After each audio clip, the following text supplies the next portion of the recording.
I'm going to talk about chords and how to create a powerful sound and how to use your imagination to make this happen.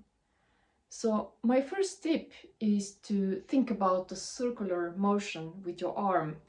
It's a quite big one, and that will help you to use the gravitation of your bow to land on the string and create a powerful sound. So I'm like coming from above and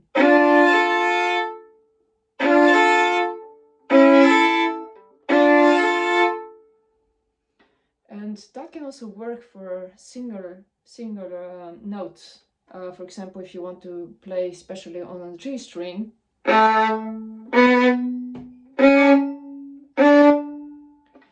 of course you make the motion much faster if you want to play faster, but that's the imagination you can use to make it easier for you.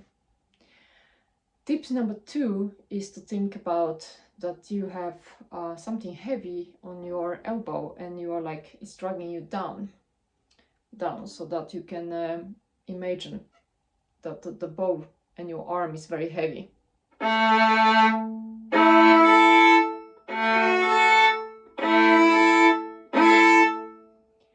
That's tip number 2. Tip number 3 is I would start with the mistakes that I see people doing and that I am often doing. That's distribution of the bow. So most of the people are using quite much bow at the bottom or the first 2 notes of the chord, and then they don't have space for the rest of the chords, because then you are at the upper part of the bow, which doesn't sound so well, and that creates like crunchy sound, so you cannot have the depth if you're playing on that part of the bow. So I would say that you can use 20% of the bow for the first 2 notes and then 80% for the rest.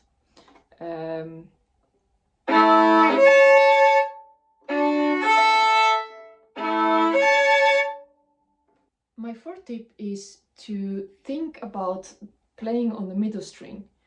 So if you're playing 3 notes, I'm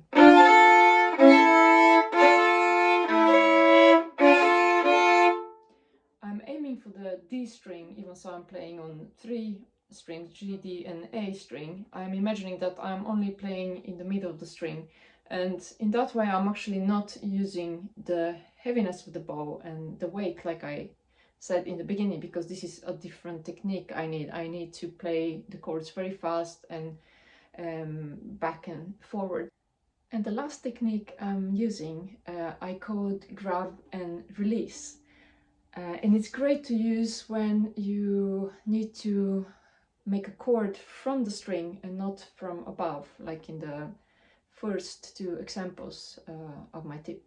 So I'm gently putting the bow on the string, and then I'm grabbing the string and releasing, and it will sound.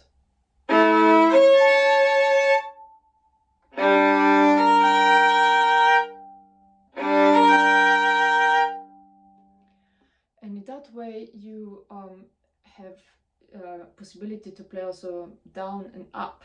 For example, it's very useful when you play Paganini's 24 Capriccio, which is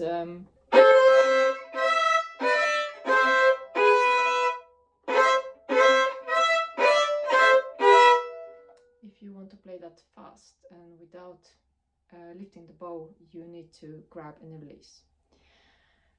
That was all of the tips I had for today. If you have comments, please comment below and give me your own tip or suggestions on how to practice chords, and I will see you in my next video.